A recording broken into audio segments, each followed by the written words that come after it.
and welcome to Transatlantic Watch Party, a movie podcast in which Dan in Canada and myself, Cara, in the UK, watch a film separately and then get together to discuss it. And this week we will be talking about The Fifth Element from 1997. It was directed by Luc Besson, co-written by Besson and Robert Mark Kamen, and we got here through Brian James from The Player. 250 years into the future. Major Dallas, you've been selected for a mission of the utmost importance. What mission? Hold on! The race to save the human race is in the hands of one man. You wanna play it hard? Let's play it hard. Bruce Willis. We're sending somebody in to negotiate! Anybody else want to negotiate? The Fifth Element, rated PG-13.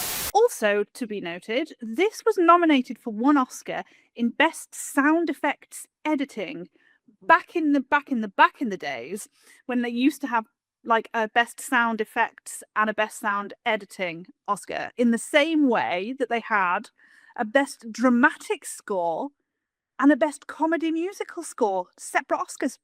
Really? Yeah. Now they don't. Now they don't have that anymore. Interesting. Okay, here's the overview. The Earth is about to be destroyed by a huge ball of fire racing toward the planet. Cornelius, an old monk, knows how to stop the burning sphere with the help of Corbin Dallas, a taxi driver and a former secret agent, and a woman named Lilu. That's a really weird overview, but that's what they gave me. Wow, a former secret agent. I just thought he was an army guy, but never mind. Maybe he was a secret agent. Yeah, the details are not very clear on this one. Yeah. I mean, to be fair, the film is a bit like that. So, you had seen this before. I have never seen this. You really enjoy this film, and I want you to know that I also really enjoyed this film. Oh, I'm glad to hear that. I wasn't sure, so it's not for everybody. I've talked to people who don't like it. I mean, I saw this in the theater and fell in love immediately. And I think that even though I acknowledge that there are flaws to it, it's not a perfect movie. There are certainly a lot of details being fudged here. Again, like I said, like a lot of this doesn't make sense when you really dig into it, but it all looks great. It's fun. It moves quickly. And I think, it's a fun movie overall. Yes, I think when you see how I've split the plot up for our discussion, when we get to like the third quarter of the film, that's when it really starts to kick in. I didn't know how funny it was. Like, I thought it was kind of a serious sci-fi situation. No, very silly.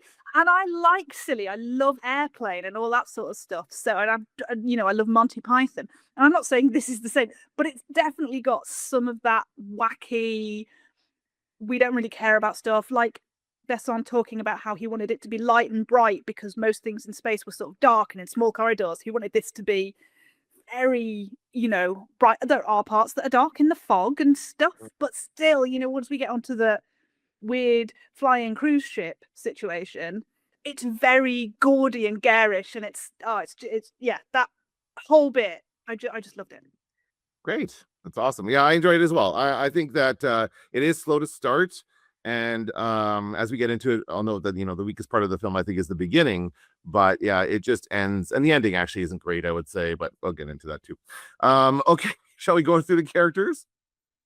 Yes. Okay, we'll start with Bruce Willis as Corbin Dallas.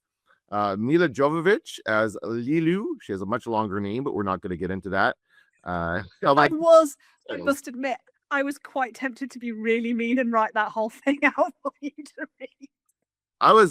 This must have been, I really noticed the subtitles for this when I watched it, because maybe I've only watched it on DVD before or haven't watched it with subtitles very often, but it would always point out the character names in the subtitles in the thing I was watching. And it's something that I didn't realize, and that entire name of hers, like it just the whole thing written out properly. And I'm like, oh, that's very cool. But then yeah, just Lilu is all we do. Okay, moving on. We have Gary Oldman as Zorg, and he's not. I thought he was like a president. They're not a president, but like some kind of he had a title or something, but he's not. He's just Zorg.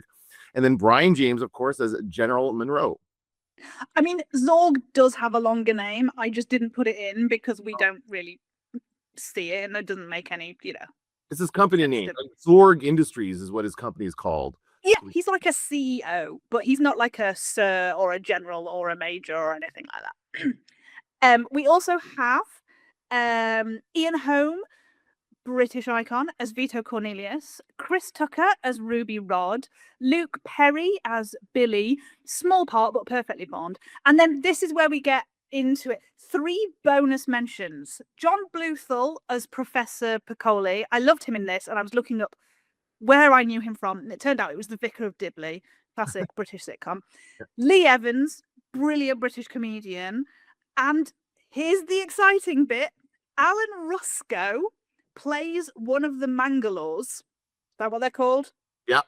Yep. He's one of the Mangalores. I don't know which one. He's credited as one called Kino, but he's not one that's picked out. I don't think he has any lines, but he's one of the guys in the massive suits playing a Mangalore. I was in a musical with him. Oh, really? Oh, that's very cool. That's awesome. Yeah, he's also been in Star Wars.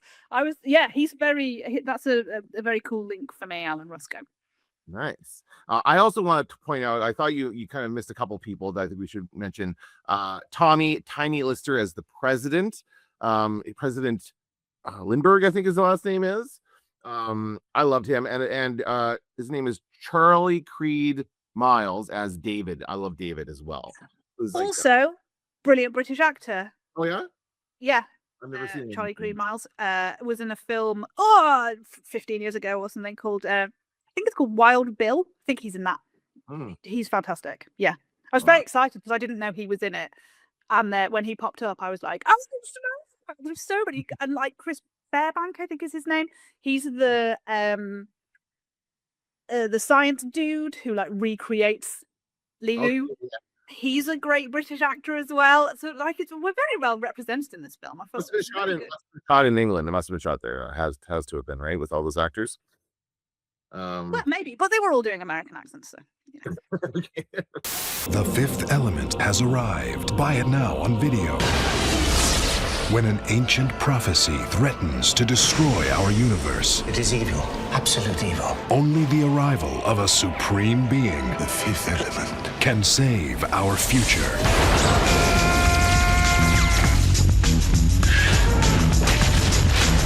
Bruce Willis. The Fifth Element. Buy it now on video cassette and DVD. Egypt, 1914.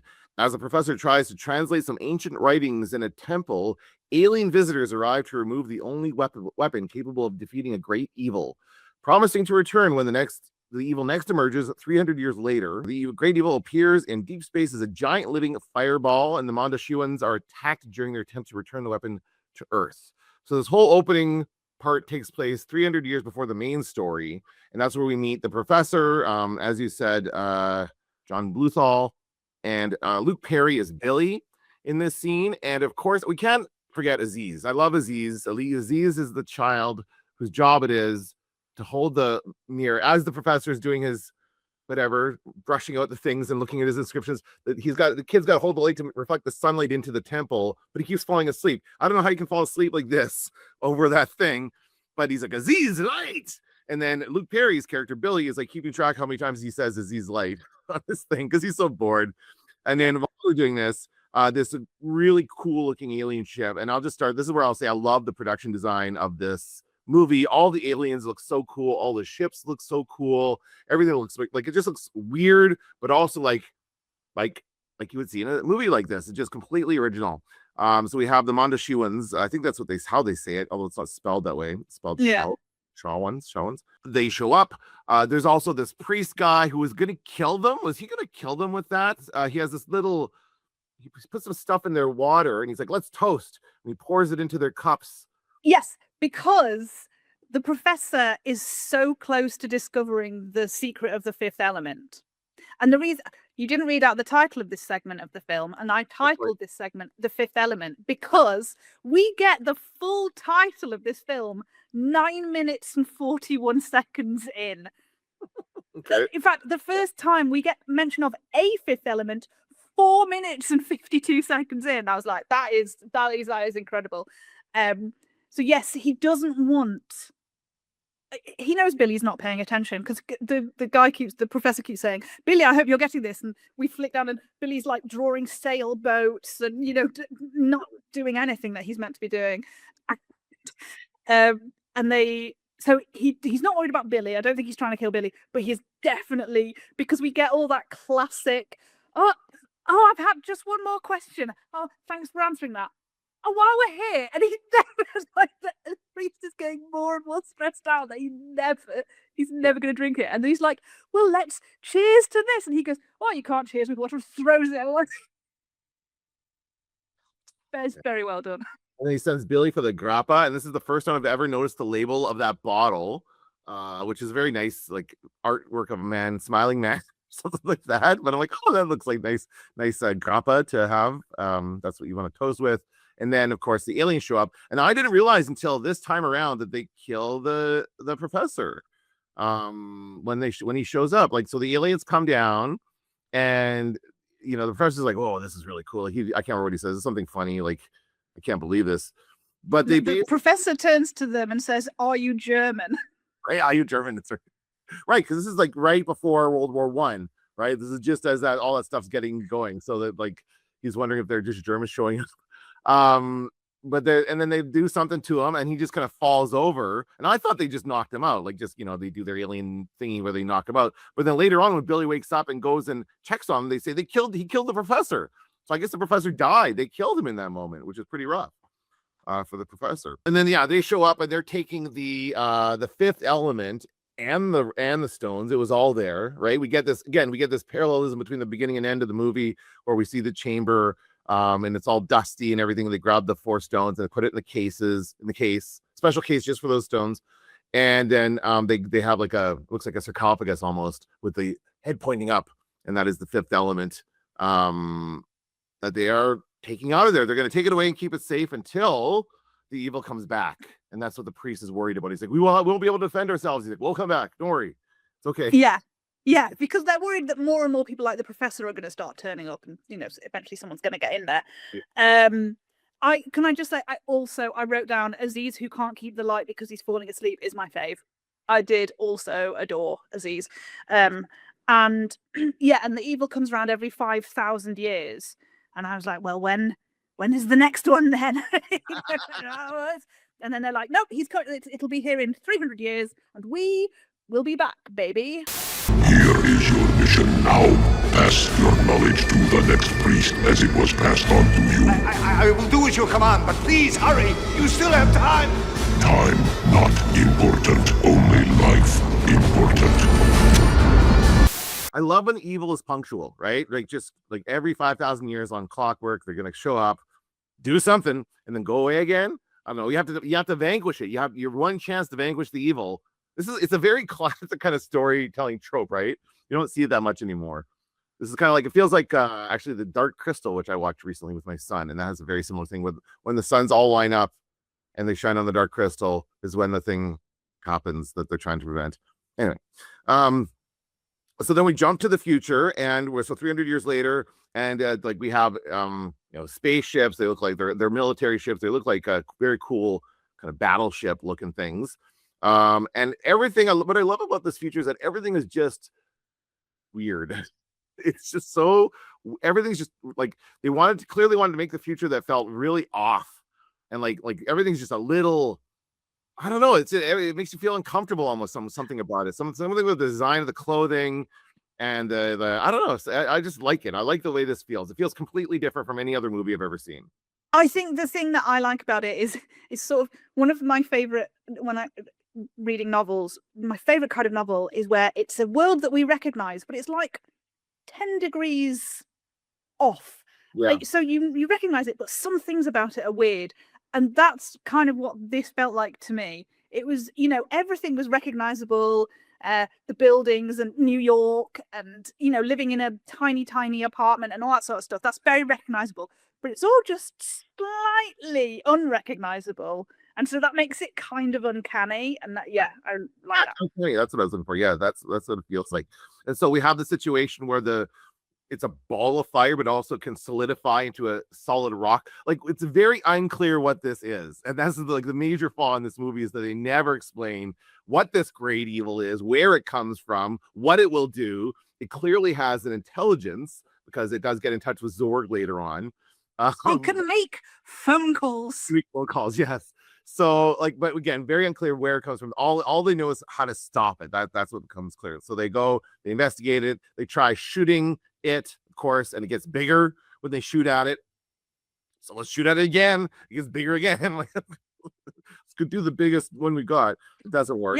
Yeah, and they're like, oh, we don't go any bigger than that. And I love that the president at one point says, because he doesn't want to, he's like, no, you have to leave. You have to leave. Every time you shoot it, it's getting bigger, so you have to get out of there. And he says, get out of there. I don't want an incident. And that's just really managerial speak for a president. Yeah, I will say this about that performance. There's something about his performance that's a bit off. I don't know if it's just he was not like that guy's been in a lot of movies, so I know he's got acting experience, but in some of these scenes it feels like he doesn't. You know, even the way he's talking, and maybe it's because he's trying to be like this presidential person. I don't want an incident. Like the way he said that in that moment, it sounds weird to me. But anyway, maybe he just took one look around the set and went, I don't quite know how to play this. Maybe it was a weird set. Okay, so but they're watching it and they can't really get a handle on it, and then that's when the priest shows up. Vito Cornelius shows up to warn them about it, and he's like, what is it? He doesn't really tell them what it is. Imagine an evil that can do this, and he's very vague about all of it. Again, does not tell them what it is. Only says we have to. There's a Mondoshuan ship crossing, coming in here with the rock, with the stones that we need, and fifth element. At this point, it's got all of it, or so they say. And then boom! Oh, we just got a phone call. Oh yeah, there's a ship at their border waiting for permission to cross. Please welcome them in. So then they cross the border and they're immediately attacked by Mangalores, which are these evil. I don't know about actually evil is the right word. They're troublemakers. They just they live for chaos and they just kind of want to destroy things. And they're they're just mercenaries for hire. Pretty much, yeah, that's right. They just kind of they just love violence and they just want to be. You have to give them a mission, and they will cover that mission. But they are the bad guys essentially of the movie because they're the ones screwing everything up. Yes, and they will also, very important to note, they will also follow that mission to the letter. That's right. Little bit of the tism about the Mangalores. You know, you have to tell them exactly what you want, because if you just give them a like a general idea, or you don't specify the thing that you want from them, they will come back with the thing that you asked for, and Exactly. It might actually not have been the thing that you wanted, and that's very funny. Yeah. So they attack the ship, and it basically crashes on the planet, and they're able to recover a piece of an arm of fifth element, and it's all it is. And you can see like pieces of bone sticking out of it. And this guy, like, I'm going into your place, but I'm into your section, but I'm just like leading into it. He's like, all I needed are a couple of live cells, and that's it. So I'm led to believe that in this feature, nobody dies, essentially, right? Because you can just recreate a person from their live cells if you can do that. Well, like that. Yeah, I hadn't thought about that, but I don't think we're there yet. Like, no. I don't think that's readily available, because this is like one lab that the government is doing. So I think we're not quite in terms of nobody dies. We might get there eventually, but at the moment the government is keeping this thing for themselves. And even like the general was like, "You're doing what now? I'm sorry." Yeah, and to be fair, and she's we also in this part learn that she's got like this very rich genetic history, whatever. She's very she's genetically engineered, and she's like a perfect creature.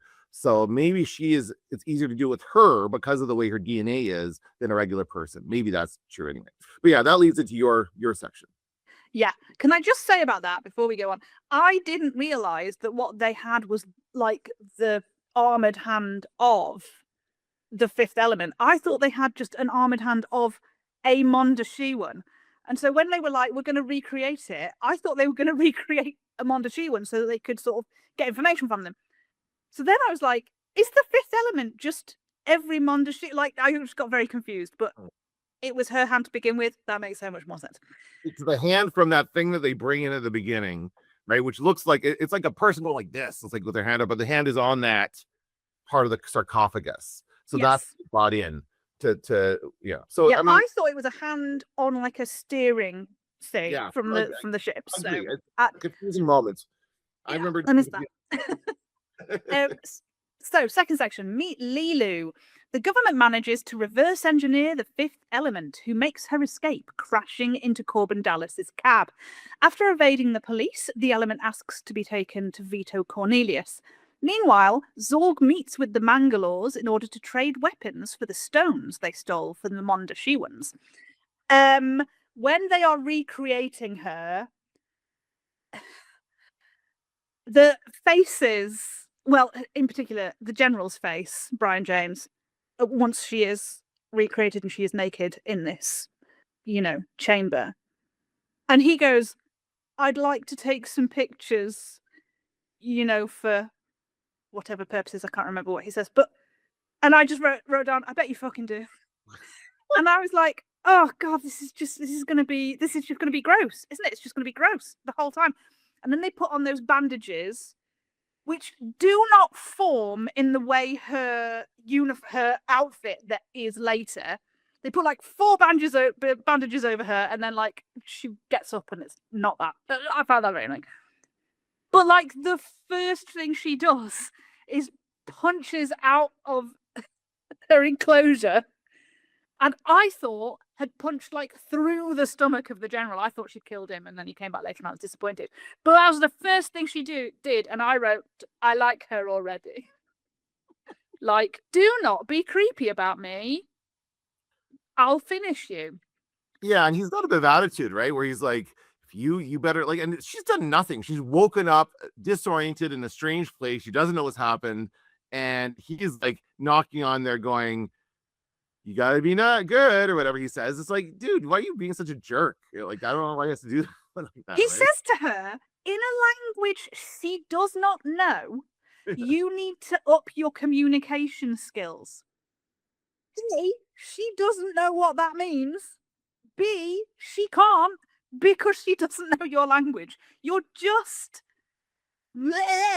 to her through it. Like, it's so embarrassing. But it's again very cool that she just immediately considers, oh yeah, these guys are idiots. I got to get out of here. And then she just like smashes it, like gets through it. He makes it very clear that this card is what she needs to open up the thing. So she grabs the card, puts it in the slot, and she's out of there. And then they give us this brief look at like, I guess what it's supposed to be like for her, where we see the kind of flashing, like she's looking around, she sees all the people, everything's flashing. So I guess like her senses are really enhanced and that kind of thing. And she's also like a genius. Like she's basically a perfect specimen, as that creepy scientist guy was saying. And then she can sense that there's like a vent behind her in the wall, and she just goes boom right through the wall into the vent to get out of there. So she just can figure out how to get out of there, and then they call the cops in. Yes. What I like about when she escapes and she gets outside into the world is that's the first time we have seen what the world currently looks like. And I love that thing of having somebody who is new to this environment seeing it so that we get to see it through their eyes, so we are allowed to be confused and overwhelmed. Right. Yes. Because it's new for us as well, and I love that. I think that's a great way of doing it.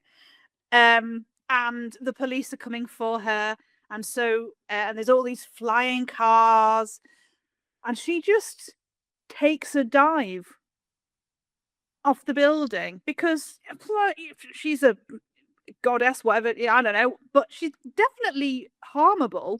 She's not like inherently. She's never going to be destroyed. She's very vulnerable, and she crashes into Corbin Dallas's cab. Now, we did meet Corbin earlier in a very, very fun, like, introduction to the way that he lives. His friend is calling him.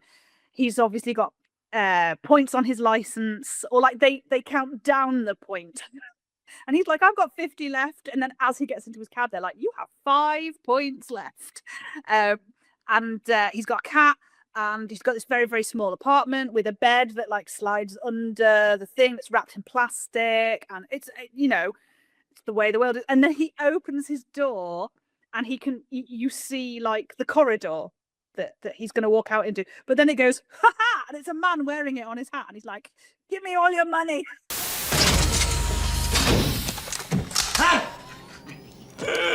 Give me the cash. Been here long?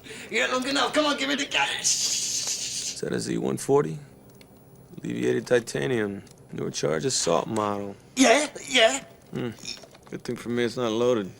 What do you mean it's not loaded? Well, you have to push that little yellow button to load it. Take your time. Oh, God. You want me to? Okay. There you go. Give me the cash! I love that guy. I love that guy. He's so funny. God, so that was absolutely brilliant. So he's like, obviously, like on his last legs, you know, in terms of his work and his money, and he's struggling. Dallas.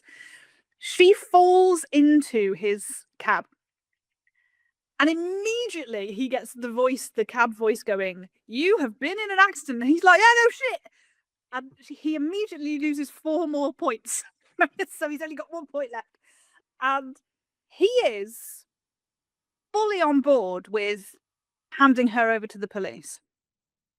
Well, he At only the beginning, you know, he's like, yes, I'm sorry, lady, I can't do anything. And then he takes like 30 more seconds to, I'm going to just say, take in what she looks like. And then he changes his mind. It's not her saying help me. It's not her please to help. Well, first of all, that is an incredible pull for her. She doesn't speak the language. She looks at a poster, sees a sad face on it, and realizes that's what she needs to say. It's very lucky for her that that poster just doesn't say something different like, "Are you in trouble?" So she goes, "Are you in trouble?" And he'd be like, "Yeah, I am. You're it. Get out." Yeah. But no, it says, "Please help." That's a very strange thing to be written on that kind of poster. But yeah, he helps her because she's hot. That's what it is.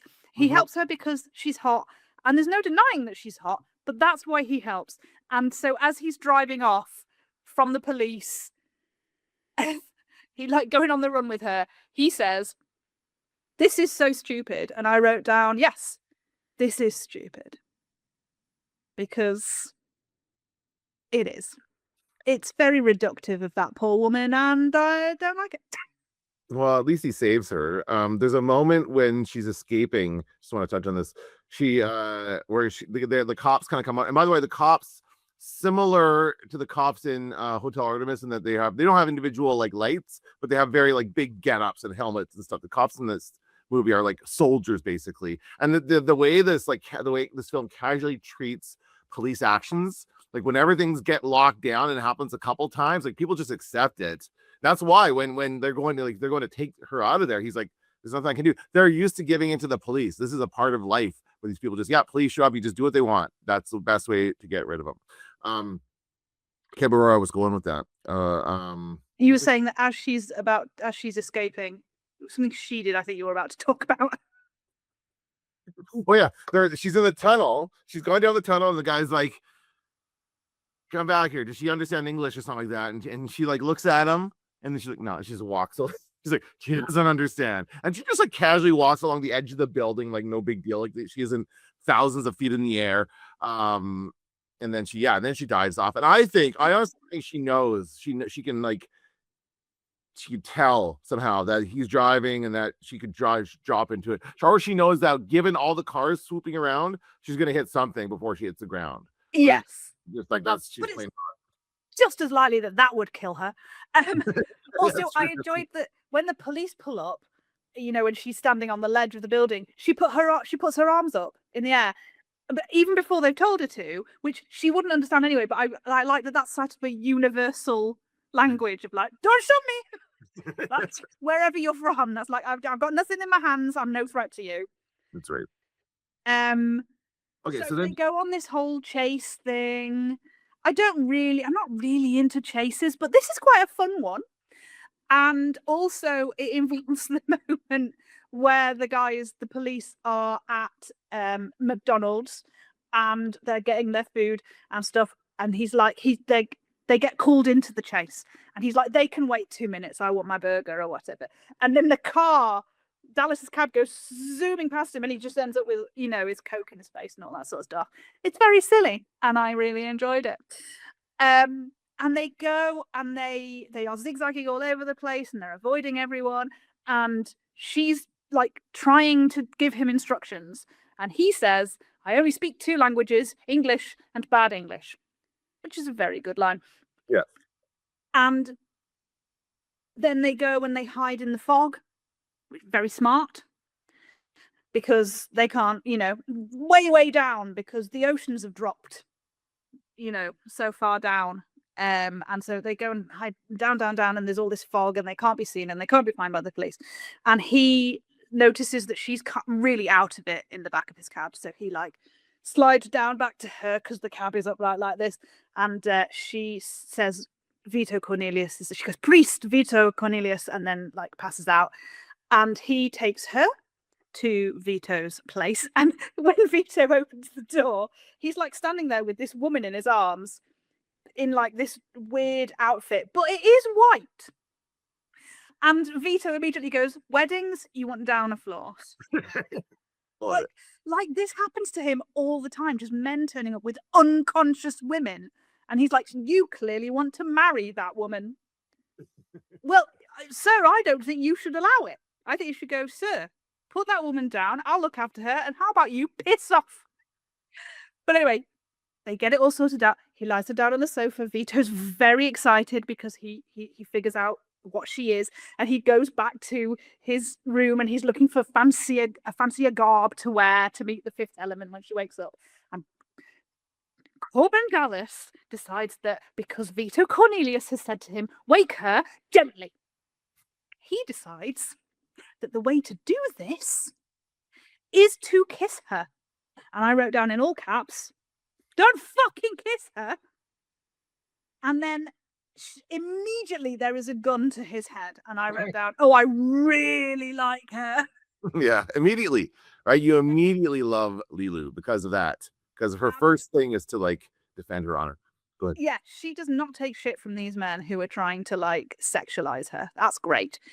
And she says something to him like a few times, and in the process of when he's leaving, he says to Vito, what does this mean? And he says, oh, never without my permission. And he went, yeah, I thought it would be something like that. And I'm like, yes, I like this. This is good. I like this a lot. Mm-hmm. 100%. And then the other scene we get is the Mangalores arriving to make this trade with Zorg, because he told them to shoot out, to take from the Mondoshaewans the case. Whether he said with the stones in it, but he specified take the case, which is what the Mangalores did. Mm-hmm. The case does not have the stones in it. And this is where I say they need to be given specific instructions. You needed to ask them for the stones, not the case. You idiot. Yeah. And he's like showing them, because they're going to do a trade for these weapons, because Zorg obviously manufactures weapons as well as like running the cab service and doing everything. Yeah, he's also visual as the boss. Yes. Yeah.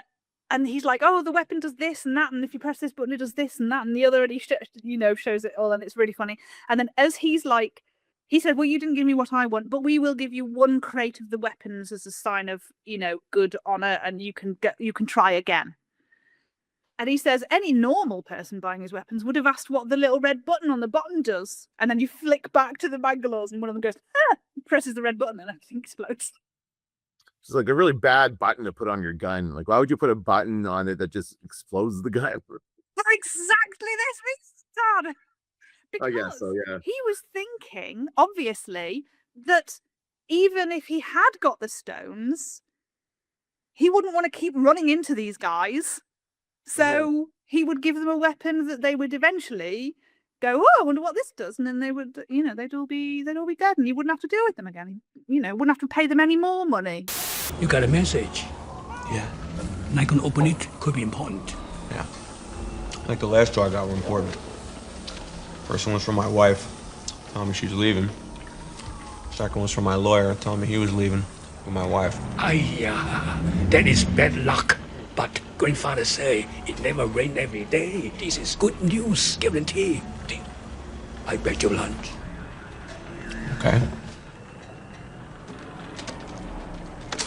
Come on. You are fired.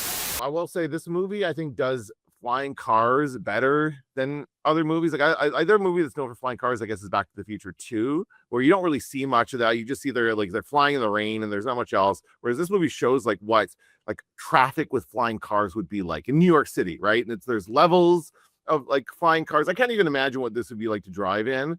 But it's like this film just goes all and says, this is what we do have flying cars in the future. And this is what it's going to be like. And then that's the world we're presented with. And also it has flying, like later on we have the junk, the little lunch, he's the little lunch guy, which looks like a little boat. He's got the little Thai food thing, yeah. Like a hot dog stand on the street, but it's like a Thai takeaway that comes to you and cooks your food for you. It's absolutely brilliant, and it's like a shit. It's like a boat. I adored that. That was so great. And I think that's actually how we get into this next part. Spying Cockroach is the title of this section. The Mondoshawians inform the government that the stones have been entrusted to the famous singer Plava Laguna, who's about to perform on Floston, which is a paradise planet. We're never really sure where any of these things are. They have faster than light travel in this future, so they can get there really quick. A conversation overheard by Zorg through the use of a spying cockroach. The second time spying cockroaches has shown up in this podcast. So that was quite funny. I picked up on it because it's Miss Sloane all over again. And I'll tell you, when it happened in Miss Sloane, I did think about this movie. I thought, oh yeah, I have seen a spying cockroach in The Fifth Element, because it's Zorg's henchman. I love that. I don't know what his name is, but he's hilarious. That guy. He is radio controlling this thing. And by the way, the president is taking off his shoe and massaging his feet and he's got his shoe in his hand just in time to smack the freaking cockroach. And so yeah, they have so the deal is, General Monroe rigs a radio competition in order to send Dallas out to the planet to retrieve them. I love that radio is still a thing in the future. We're still listening to the radio. Really? I was kind of surprised at that actually now. Back when I first saw this movie, it didn't seem like such a stretch, but these days radio is not doing so well. But what's great about this, this is the sort of, grungy sci-fi where it's not all lasers and holograms. It's real malleable stuff that you can touch. And so for radio to, they're all talking on phones. They don't all have chips in their heads that just, talk to them. True. Very true. Yes. So radio still being a thing really works in this world. And you know what? When I think about it, it's like, it's meant to be like interstellar radio, right? Like he's broadcasting from Floston, like Ruby Rod is the radio host, and that's being picked up everywhere else in the known galaxy, wherever people are. So, which probably works better, just like it does for like our TV versus visual versus audio signals. It's probably easier to transmit audio across those great distances than it is to transmit video. So radio is probably a big thing in the middle of space. And clearly Ruby is very popular as a radio host, right? They all love him. Okay, but first we have to get to, he wins the contest, so he's having lunch.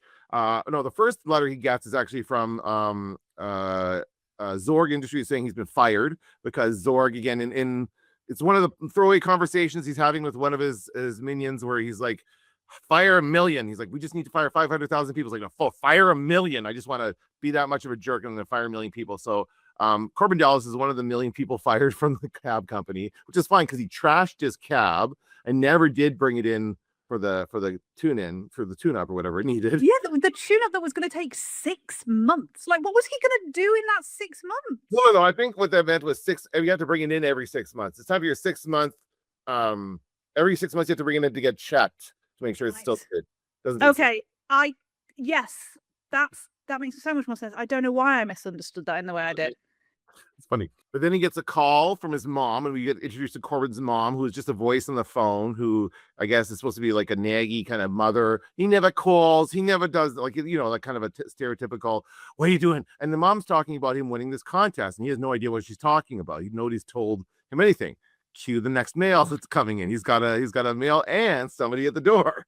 So we've got the general and two other people at the door to give him this mission to reenact him. And we've been like, they've hinted at his military stuff a little bit. This is where it's not clear what his background is. Although we do learn in this conversation that it's just been 6 months. Like he's only been driving a cab for 6 months, basically. He retired 6 months ago, is what he says in this.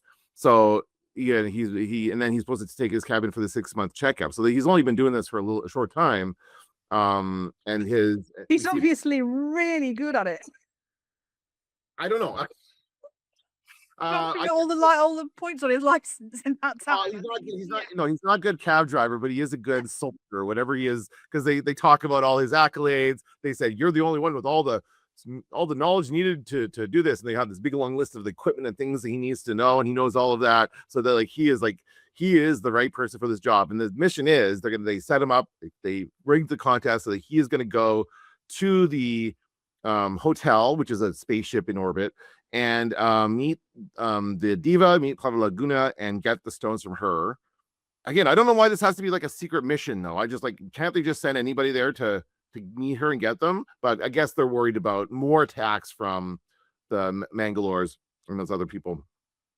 Yeah, they don't know about the whole Zorg end of the situation. Right. That's right. I love when the general says to him, like, Corbin's going, why are you sending me? And he goes, well, look at all this equipment you need, and you're the only person who knows it. And look at all these awards, you're the only person who's got all these like medals of honor and all that sort of stuff. You're the only person from your platoon who has all of this stuff, and also you're the only one that's still alive. Yeah, he really is the only one left who could do that, right? So that's it. They have no other choice. And so then he's got to hide them. Then Lilu and Vito show up. So we have this hilarious scene where he's got to hide the general. And by the way, their cover was that he was going to go with this other woman. I don't remember her name, but she's got like Princess Leia hair, and he's like, she's going to be your wife. He's like, I am not going. He's like, why? What's like? He doesn't say what's wrong with her, but it's clearly like what. It's very, yes, because he'll do anything for skinny little Lilu, and then he sees a butch woman and he's disgusted. And yeah. I was like, I know that's who he is, but it's such an easy disappointing joke to be like, oh, I don't want to pretend she's my wife. That will make me look bad to the bros. Like, oh, get over yourself. I don't give a shit. She's not that ugly. She's not ugly at all. She's bigger. She's just bigger. Yeah. She's just a more sizable actress. She's tall and she's broad. And that is enough for him, who needs a delicate little, stick thin woman who essentially, this is the problem that we're discovering. Men, not all men, obviously. The female body standard is a prepubescent girl. Mm-hmm. And this woman is not a prepubescent. That is a woman. Mm-hmm. She could show him a great time. I'm sure she could. If she's not the other way inclined, and even if she is, she could probably still show him a pretty good time. But no, he wants the vulnerable little thing who doesn't speak the language. Like it's very, that's a real issue for me, as you can probably tell. So then he sticks so Cornelius and Lilu show up. He sticks the people in the fridge, in the freezer, and he's like, we're not gonna fit. He's like, sure you will. He just fits them all in there, squeezes them all in there. Then they come in, and then who shows up? They're in the middle, like, oh, we're gonna steal your contest tickets, because they want to take his place and go to the Flossed in Paradise. And the police show up. Yes. And he's like, we gotta hide you now. So we've got to hide. Lilo goes in the shower and the priest goes in the bed. And so they got hidden. When he puts them in the freezer, that then sinks down into the floor and reveals the shower. So then when he puts Lilo in the shower, he has to put that up, so then the freezer comes back in. But the door doesn't open, so we don't see those people. And yeah, Vito goes onto the bed and the bed goes under the thing. And I was worried about him. I was like, no, Lilo should have gone in the bed because she's tiny. So she'd have got under there, no problem. Yes, that's when the police show up, yeah. And this is where we see like the police action where put your hands in the yellow circles. The yellow circles are on the wall, and you see these yellow circles in other places. And they have a thing that can look through the door. So basically, they just want everyone like to stand in place while they search for their suspect. Sir, are you classified as human? Negative. I am a meat popsicle. I found him. Mr. Claude Dallas? Sir, can you put your hands in the yellow circles, please? Stuff you! Wrong answer. The police control is now terminated. Thank you for your cooperation. Have a nice day. You've missed out my favorite bit, which I call auto wash, auto wrap, auto freeze. Because he starts to like, he gets Lilu out of the shower and he's like, oh shit, I forgot the auto wash, and she's drenched and stuff. And then he gets he's like, what's that noise? And it's like, and he opens the bed and it's wrapped, you know, him in the plastic, and that's very funny. And then, you know, the freezer has frozen the people, and that whole bit where, you know, he gets the news and his mum on the phone, and then these people arrive, and then these people arrive, and then these people arrive, and then these people arrive, and it all goes chaotically wrong. That is when the film absolutely took off for me. I was like, now I am comfortable. This is stupid, and I love it. Yes, that's right. It gets really silly at this point, and you're just there for the ride, right? So for me, it's really when we meet like Dallas and Leela when they show up, but it's very shortly after that we get this kind of crazy switcheroo and hiding them. And so and also I forgot to mention, he knocks out Cornelia. So he basically takes one of his awards, medals, and knocks them out. And then he opens the fridge, takes the ticket from his general, I'll take the mission, and they're all frozen. And I never know, like they've got like frost, everything. Are they dead? They look dead in that moment. They look like they're all frozen and dead. And I'm sure they're not. General, I don't think they are, because I'm sure we see the general again later. The general keeps not dying. When I think he's dead, he's never dead. Maybe he's one of these guys that they can redo in that whole scientific shebang. Yeah, in that little CRT thing. Okay, so now can we move on to your section? Are we done with everything else here? Yeah. Okay, go ahead. Is humanity even worth saving? At the airport, spaceport. At the spaceport, chaos ensues as multiple Corbin Dallases try to board the ship to Floston. The real Dallas makes the trip with Lilu and Ruby Rod, while Vito and Zorg find their own ways on board, as do the Mangalores, who attack the ship and kill the Diva. Dallas, Lilu, Vito, and Ruby escape with the stones and return to the temple, where they attempt to save humanity. So yeah, that whole spaceport bit is so brilliant. Because first you get David, yes, who is Charlie Klebold. He's going as Lilo's husband, so he's got fake ID. She's got a multi-pass. I don't know if you knew that. She mentions it once or twice. Right. She's obsessed with the fact that she has a multi-pass. It's very cute. Yeah. And so he's like, oh yes, I'm this, and here's my wife, and blah blah blah. And then as they're there, Dallas turns up and he's like, oh thanks man, I was just getting him to check in for me. And he like pushes David away, and then and then other people turn up. One of them is a Mangalore in disguise, because they can sort of shape shift, I guess. Yeah, but whenever they do, they're like their skin's like sort of changing color, and there's like they're about to like break out of this thing all the time. And then Zorg's guy comes along, who I think is a British actor doing a British an accent. That's very exciting. And he comes along and he's like, I'm Dallas. And he's the only one they managed to like catch. She's like, this boarding is full. And she like goes down in a lift, and then the glass comes down. And I immediately noticed that they had the red, I think they were red circles in this one. And they were like, and he immediately was caught by the police. And yes, it is full of trash, because there's a strike happening. Oh, right. That's right. Yes. That's great. And so we also meet in this section, we have the guys who fuel the ship. We learned about the parasites in the landing gear. Okay, so we get some guys coming in with flamethrowers. They blast those parasites through these little squiggly things with they look kind of like tribbles with no hair, I would say, and little tentacles. Well, I can tell you exactly what they are. What? They are boggles. Do you remember Boggles? No. It was a toy. Oh, And I was just like, like a soft plasticky foamy thing, and it was like little dangly arms and stuff, and then just like a blob, and it's just a boggle. And so there's just a bunch of boggles. And so while they're doing that, we see the guys who are fueling the ship are like just smoking up. They both like just getting high. They're sharing a joint. They're like, all right, man, come on. And he's like getting them all in there. They pull out the old spent cartridge and then put the new one in. I just like some of the details are cool. It's all about style and kind of vibe. It's not about like, what is this substance we're putting into this? How did this ship run? We don't know. None of that stuff matters in this movie. It's just about what it looks like. It's a green. All we know is I think it's maybe nuclear. It's glowing. It's green. It's got a danger signal on it, and they are smoking around it. They are getting high around that. Yes, that is not safe. I'm sure it's not safe, but they're like, come on, I'll buy you one. They're going as after they change it. And then we also, of course, get the rest of the as they're boarding, we meet like these different stewardesses or whatever you want to call them, flight attendants, I guess. And then, of course, we meet Ruby Rhod as well in this scene. And that's Chris Tucker.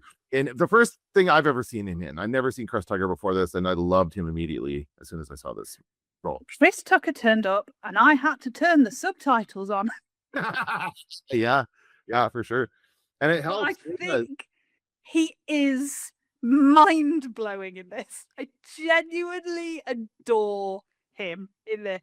Mm-hmm. And I don't know if I've really seen him in anything before, but it's just brilliant. It just steals the whole thing. Well, and for him to come in the final act like this, in the end of the movie, like we don't know this character, we've never met him, and he plops in there, and then he's immediately part of the action for the rest of the film, right? He goes along with them for the rest of it. And I just love it. I love that he's a radio broadcaster. His show is just like all over the place. It's like completely unlike anything we've heard on our radio. So it's like meant to be, this is the future. It's completely out of there. And then he does, and then he seduces all the stewardesses as well. Yes. And he has his microphone on the whole time. And he just wanders around and like talks to people, and and like it's not a structured like sit down in a radio studio and do anything. He is just living his life on air for 2 hours every day between 5 and 7. And he has a microphone, and he's got his staff has a microphone on it too, so he'll stick that in Corbin's face every once in a while and get like tours from Corbin, because he is not happy. He does not want to be on the radio. He's like, I just want to take a vacation. He's like undercover, and he's like, I don't want to like promote this, but he kind of has to. As the prize winner, you kind of have to go on the air and act like you're happy to be going on this trip, right? But he doesn't want to have any part of that. No, and Ruby is not happy with him about that either. He shouts at him. We also have Ruby's entourage. He has an entourage of people that follow him around, and he's always like asking them for these. And then when he wants to get rid of them, he buzzes them away. And he keeps asking if it's green, and they're like, yeah, it's green. And he goes, what kind of green? And then they're like, and like an emerald green, like a tree green, like still green. Yeah, I think green, because Dallas picks that up and he starts using it straight away. And so whether it's a recognized term, and whether he's heard Ruby on the radio before and he knows it's his thing, but every time he wants to say, are you okay, are you good with this, he's like, you green, so cool. Just cool. Yeah, is what that is. Yeah.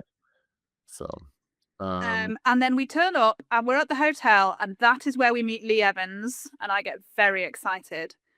What's his name? Sorry? What's his name in this? He plays Fog. He's like the security guard. Right. And I was obsessed with Lee Evans when I was like mid-teens. And I, to this day, I'm now 45, I could probably, if you put on a DVD of one of his early like shows, 2-hour shows, I could probably word for word. Like I was obsessed with him. He's a brilliant physical comedian. He's also a very good musical comedian. He writes songs, plays piano, does all sorts of stuff. And like, if I look back at it now, I'd be like, oh, that's definitely aged. But the physicality of him is he's just rubber-faced magnificence, Yeah, he's just so expressive, and so obviously he's doing an American accent. And he does. I think he was also in is it something about Mary? There's something about Mary, and I'm also doing an American accent in that as well. But he is just it's just very funny. Like he's just this very bumbling, idiotic kind of guy. He's very nervous when the diva shows up. Hello, Diva. Welcome to the. I am security. I am welcome to the. And then later on, he's kind of part of the negotiations. Sort of. Not really. He's really good at that. Yeah, and the diva turns up, and then there's this kind of moment where like somebody must realize that Lilu is there, but they don't talk directly to her, but they're like, stay here and the diva will be back. And so we don't know anything about where these stones are or what's happening.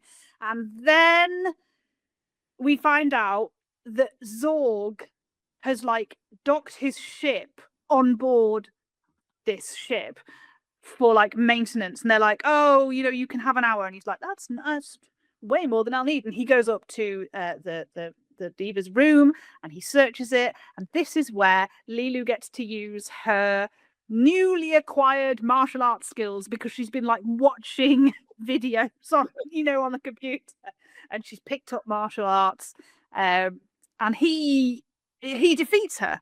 I mean, she kicks his ass a bit, but he defeats her. She ends up in the ceiling vents and whatever, and he gets the case.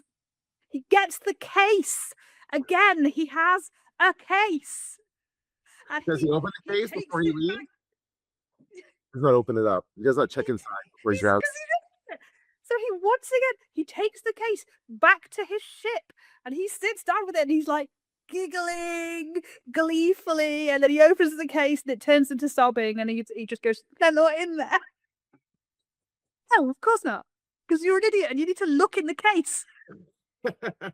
And so we get that fight. It's like a music kind of choreographed fight, because she's fighting while the diva is singing. So we have and I don't know why Lilu doesn't go. Like the trip is for him and one person to go to Floss in Paradise. So it's him and Lilu, and then Lilu stays in the room. She doesn't get to go to the performance. I don't understand why that.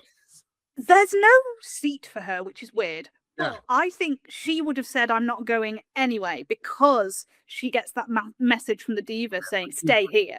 Okay, her job is to stay away, and Corbin's job is just to go there and be the tourist, I guess, on the thing, because he's got to be there with Ruby and watch the performance. And it's like one of those awesome, like, again, this thing about like this is future opera is what this is, right? It's alien future opera, because she hits notes that aren't possible, and it sounds like a synthesizer at one point where she's singing, but that's because it is. She is hitting notes she can hit.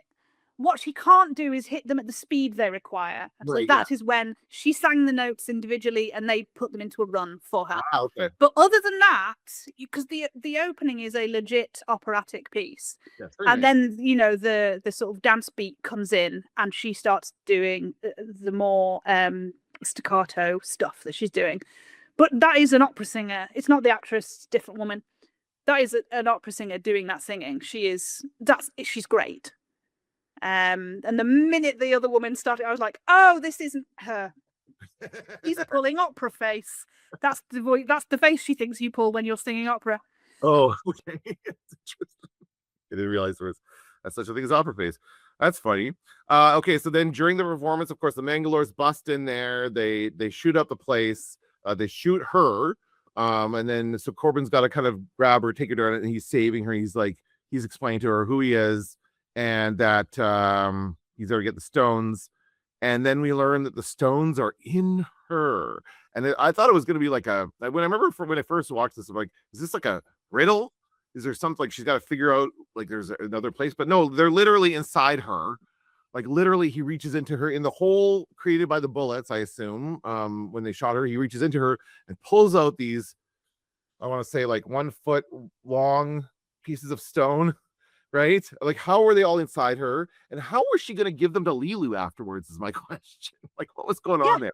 Right? And surely they're heavy. And yeah. Very strange to have them be inside her, right? That's the only place she can hide them, is to be like, to walk around with them inside her body. It's very strange. But maybe, again, she's an alien. So maybe she has extra stomachs or something. Who knows? It's we're not, very, yeah, it's very. we don't, but he gets the stones from her, and then he goes and negotiates with the Mangalores, and that consists of just figuring out who the leader is and shooting them in the head. And by the way, they took Cornelius hostage. They've got him. He was caught in all this. He tries to sneak on board through the things, and then there's like parasites in the whatever compartment. So they open it up, and he's hanging there. And he's like, "Oh, we're here, hey!" And then, but they've got him under arrest. He's got handcuffs on because he's not supposed to be on the ship. And then Bruce Willis saves. Corbin Dallas saves him by shooting Mangalore, and that just kills out everybody else. Just stops fighting as soon as he killed the leader. They're done. Yes, he says that because he says that to Fogg, the Evans. Yeah. He's like, with Mangalores, all you got to do is take out the leader, and then everyone's done. It's like taking out the mothership, like they'll all just go, I don't know what to do now. So he goes, I'm willing to negotiate. And he goes, well, can I do the negotiating? And Fogg's like, oh, go if you want to. Yeah, go ahead. And he walks in, shoots the guy point blank in the head, and says, anyone else want to negotiate like that? And Fogg's like turning to Ruby, going, where did he learn to negotiate like that? Like he's going to write that down in a little notebook and do that next time, and he's going to get himself killed. Now, throughout this, and there's a great scene, like this whole scene where he's running with Ruby, and he's got Ruby behind him, and they've got to get out of there with the stones, and they jump off of the thing into the bar, and then they get the pool table, to like this whole thing. Ruby's screaming the entire time, and it's like there's explosions everywhere because he ends up with there's a little cool little grenade that he throws up, and it sticks to the thing, so there's a big explosion. But then we see later on, a couple minutes later, we see I think it's Zorg's ship flying away when he's taken the thing, and he realizes that the stones aren't in the case. And it seems like there's nothing wrong with that ship. Like there should be something. It's a ship in space. It's not good to have an explosion inside of it like that. Like there should be something wrong with this ship at this point, right? Because of all this stuff happening, but there's nothing wrong with it. It's fine. There's nothing, you can't see anything externally. No, that's a good point. Yeah. And also very important to note that at this point, Ruby is still on air. Yes, he is. He's still on air, right? The president is listening to it. This is how the president's getting the updates, yeah. And so basically they find Lilu on the security cameras. He's got to figure out where she is. He sees her arm hanging down or something. So he goes to the room and takes her out and saves her, but she's still very upset.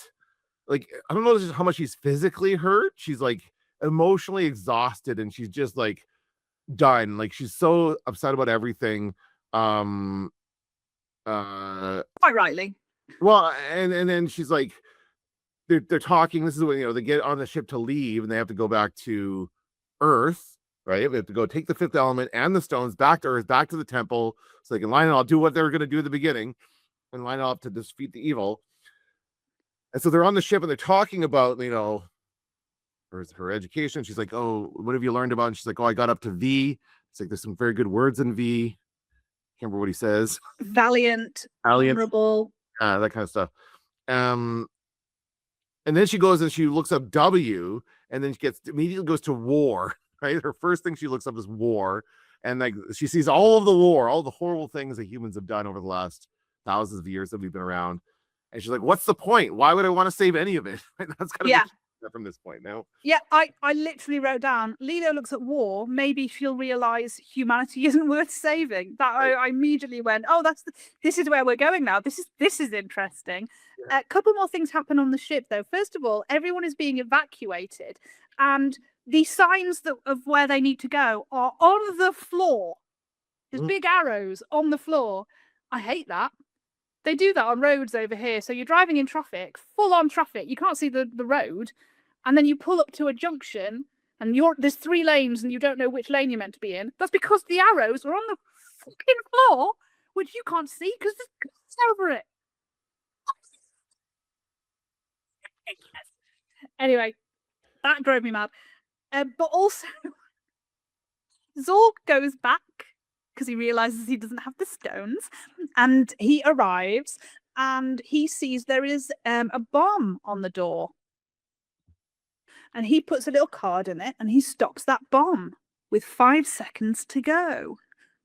And then one of the half dead Mangalores like comes to somewhere else in the ship and just presses a button, and a second bomb arrives, like lifts up from a cabinet somewhere, and just counts down from 5 seconds, and I nearly died, like laughing. It was I was so overjoyed by that. It was so silly and just so perfect. I was so happy.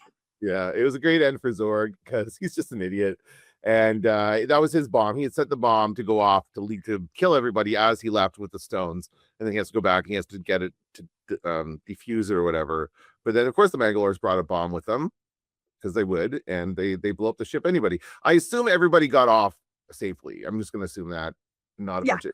Everyone who was in the lifeboat, they were all fine. But the Mangalore's gone and Zorg is gone. So they get back to Earth. And they're like, they've got to put the stones, there's like 4 pillars and they have to put a stone on each one, and they're like, oh, we have to line up the squiggles. All those squiggles kind of look the same to me. I don't know how they knew which one was which. And then they're trying to figure out, like, because they have to open them. She's on the plinth in the middle and they have to open these ones, and I was like, because they go to Lilu and they say, what's, and she goes, oh, wind will blow and rain will fall and earth, and I was like, oh, so they have to blow on the one that's for wind, and they have to set fire to the one that's for fire, and they have to get the one wet that's for rain. And I have no idea what they've got to do for earth. But they didn't figure that out. I was very disappointed in them.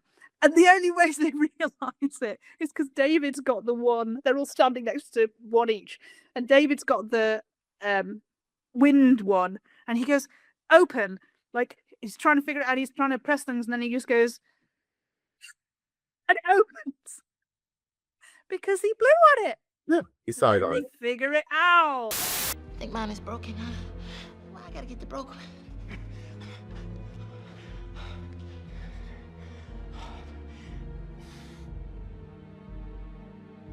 We're never gonna make it.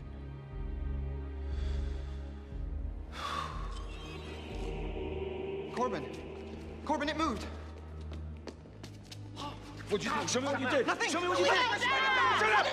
Shut up! Calm down. Just show me what you did. Okay, Take me to a step by step. All right, I was just standing here like this. Okay, and I put my hands on the top like this, and I said, we're not gonna make it. And the Earth was to get some earth and put it. Yeah, and Vito like mops the sweat off his brow and like rings that onto the water one. That's water. I love how they go like, okay, each one take a stone. Like, first of all, they do that at the beginning. Okay, each person take a stone and go put it where it's got to go. Why? Why can't you all move around together and do this? And then when he goes, he finally figures out that it's like, this is air. He's like, okay, each one take a stone. And then they all go off again and each have to take one to do it. Like they're all tasked with only one person can solve this stone. And it was kind of a weird, I don't know. It was just... I think they are running very short on time because they know when the fiery right is coming towards them, and there's a point when they're on Zorg's ship and the president calls and he says, Dallas says, how long do we have? The president says 1 hour and 57 minutes, and Dallas says, I'll call you back in 2 hours. So they know exactly, and this, however long it took them to get to Earth and get everything set up, I think by the end they're like, we've got 3 minutes left or something. It all gets very Crystal Maze. I don't know if you had the Crystal Maze encounter. I've seen it. I know of it. But... towards the like, one person got locked in a room with a puzzle, and everyone shouted instructions from the outside, but they had to solve it on the inside. And then they had like a countdown. And so they would like bang on the door when there was 30 seconds left. Going, there's 30 seconds left. Get out. And there was like an Aztec zone, and this felt very Crystal Maze to me. Okay. Interesting, but it ends up being like Corbin has to like solve them anyway because he what's his name doesn't have any matches. Ruby, he's tasked with starting the fire one. He doesn't have a light. And by the way, we didn't talk about the cigarettes in this feature. The cigarettes are mostly filter. When Corbin smokes, and he has his little kind of quitting thing here, and you even see when I think when Zorg smokes as well, his cigarette is mostly filter, so it's pretty common for like it's mostly filter with a little bit of cigarette on it, and throughout the movie, Corbin's had this box of matches, and he's like trying to find a light so he can light a cigarette. So he's like shakes his box, he's got one match left, and so he lights it. and he goes to put it and it flickers for it, and they're like, "Ooh." They're all like, whoa, as it goes to go up, and then he like touches it to the thing and it goes up, and he's like, fire, and he looks at it like, ooh, and you get that shot of the red thing. And then they're like, okay, now what do we do? And so they have to wake up Lilu and say, okay, we did that, now what? And then she's still like upset about all the ward stuff she saw and doesn't really want to save humanity. Yeah, she says, what's the use in saving life when you see what you do with it? And I wrote down, told you. That's right. And also the diva, when she was dying, she told Dallas that Lilu was fragile and she needed love. She needed to be loved. And so he realizes that she needs to feel love because she only knows difficulty and harshness and terrible things from humanity. So she needs to know love. And he just says, I love you. And then everything is fixed. And it's like, is that it? That's not what love is. Feeling love is not just one random bloke going, I love you, and you going, everything's better. Yeah, it's not. That's what I mean when I say it's not a great ending. To have that be like the fifth element is love. I don't know about that. Right? It could have been something else. But again, that's the only way to turn around. Like the only way the only thing worth saving is if she has somebody else to love, I guess. Yeah. And so this guy who doesn't know anything about her other than the fact that she is a small, petite, vulnerable, fragile little girl that he gets to love and keep forever now. He's, that's it. Like, she's never going to get to go out and experience the world and find another man. This is it now. Because the next time we see them, they are in recovery in the tube in like the scientist's lab. And the president comes in and he wants to congratulate them. And he's like, where are they? And the guy goes, well, they need a little more time. Let's see if they're ready to come out. And he looks through the glass and he's like, no, they are. And I was like, copulating? And yes, they were copulating. And in the meantime, his mum calls again. Right. Dallas's mum. And she's moaning and whining and, bitching and pitching a fit and everything. And they hand her to the president. And he goes, hello, this is the president. And she goes, no, you're not. I know what he sounds like. You just don't want to take your mum on holiday. That's fine. And he just hands the phone off. No, it's the last we ever hear of her. And she isn't even credited. Oh. So no, it's the only thing she ever did. I can't remember. I looked her up and it's the only thing she's ever done.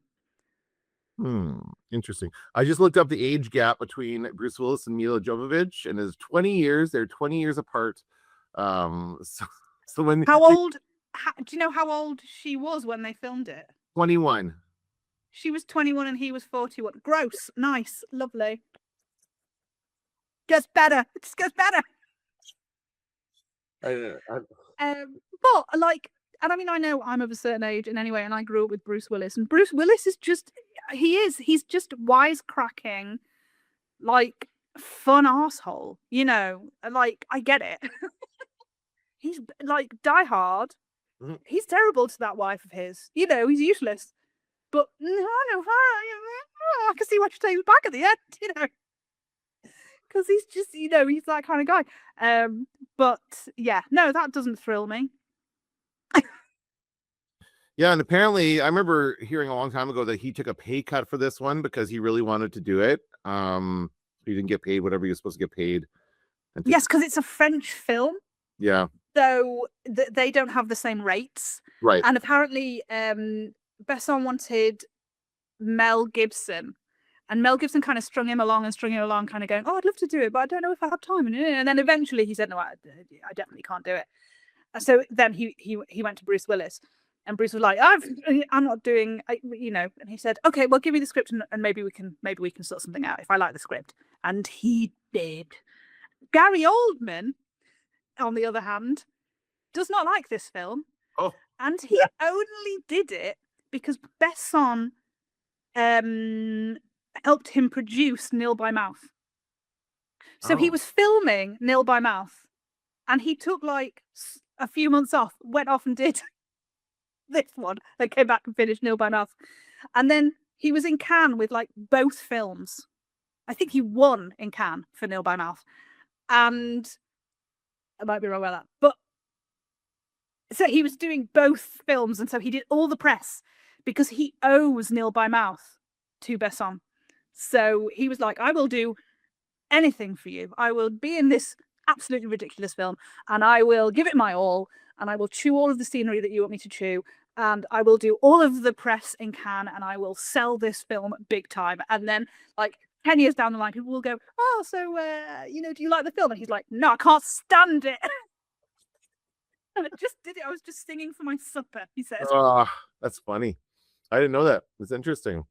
They'd done The Professional together already, so they had worked together before, right? The two of them. So anyway. Yes, which is a creepy film, a semi-autobiographical creepy film about a creepy man. Like, I want to put it out there. Luc Besson, not a good guy, not my favorite. One of the many problematic things that we have in this industry. But unfortunately, I watched this film with my blinkers on, and I did enjoy it.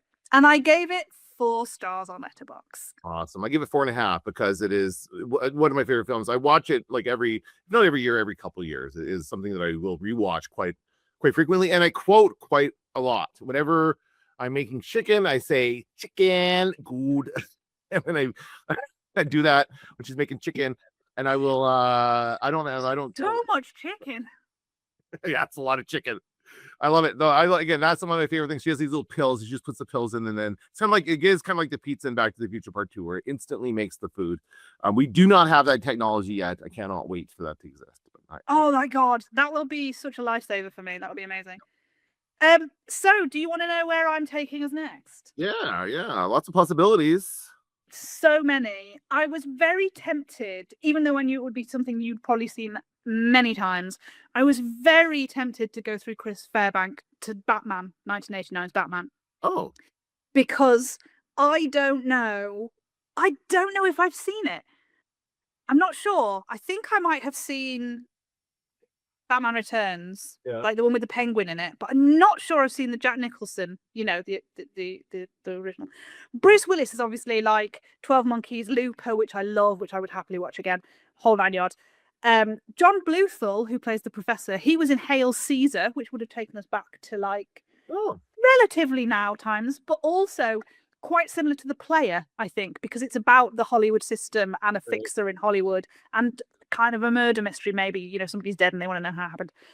But instead, we have not done, I don't think, a classic British film yet. I don't think so. So let us do, through Ian Holm, let us go to the madness of King George. Oh, I love this movie. I have not seen it in forever. I've never seen it, so yes, okay. Brilliant, brilliant cast. Helen Mirren. It's fantastic. So very looking forward to that. I swear, I just saw a trailer for this at some point recently, and it was like one of those things where you watch an old VHS and you got trailers for other movies, and then the trailer for Madness of King George. So I remember this one from when I worked at Blockbuster. I rented it when I worked at Blockbuster because it was free, and I would just rent whatever. And I only watched it because of the trailer, because it just looks like who's the actor who plays King George in that one? I will quickly look it up because I've forgotten. I don't remember his name. Madness.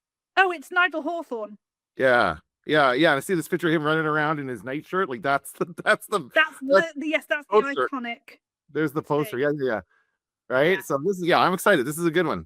And Rupert Graves is in it, and Jim Carter, love Jim Carter. Jeffrey Palmer's in it. Oh my god, it's just going to be full of Julian White Tutt's in it. Oh, that's fantastic. Selena Cadell's in it. Brilliant. Everyone, I'm going to get very excited about this cast. Well, let's watch it and we'll talk about it next week. That's going to do it for this episode of Transatlantic Watch Party. Thank you so much for joining us. Until next time, keep watching movies.